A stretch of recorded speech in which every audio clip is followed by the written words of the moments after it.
We are nothing without a team. Think about your phone. The plastic was made by a team of hundreds and hundreds. The silicon to make your circuits, thousands. Not to mention the hundreds of software engineers who made the very app you are listening to this podcast through. Though we think we are self-made, there's always a team behind us. We are called to collaborate. By accepting our roles and respecting each other's skills, we can create solutions that are greater than what we could achieve alone. Learning what makes a leader worth following empowers us to become effective leaders and team members ourselves.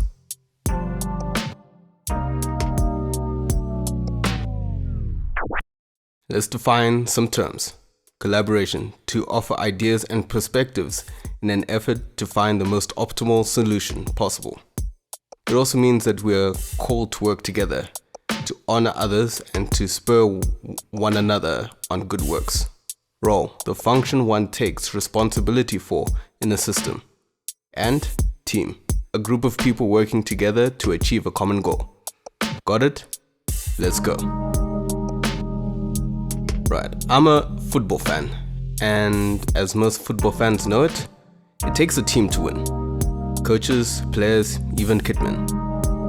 They all have roles and responsibilities to work together. By uniting their efforts to one goal, the team is able to achieve more than what they could individually.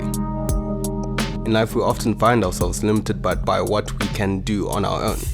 However, when we learn to collaborate, we can combine our ideas, perspectives to find the best possible solution.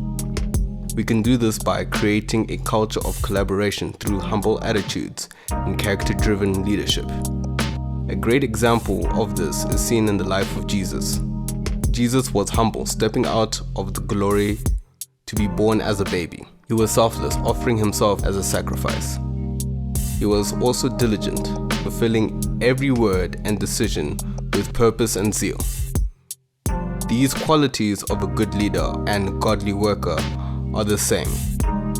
Godly leaders are humble and willing to admit when they are wrong, and they listen to and trust their team.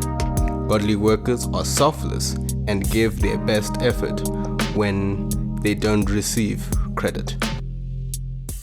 In Romans 12, verse 4-5, for just as we have many members in one body, and all members do not have the same function, so we who are many are one in Christ, and individually members of one another.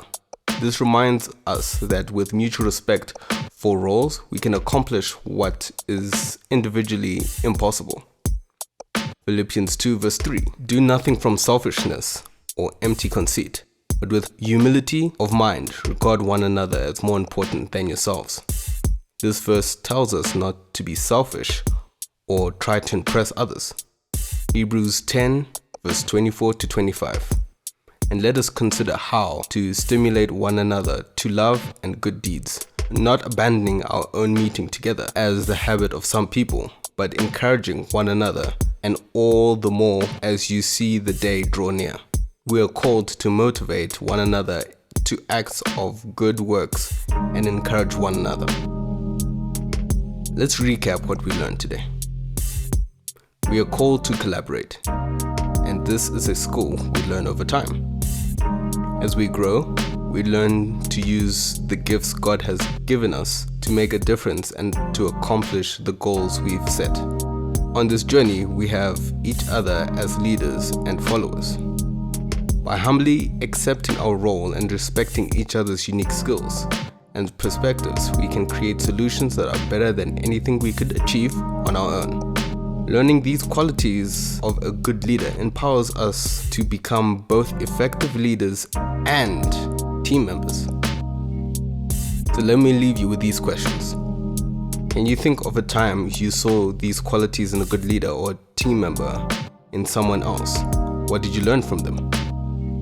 What is one small step you can take today to encourage someone in your team to continue doing good work? In our next episode, we'll continue exploring what it means to be called to plan. See you then.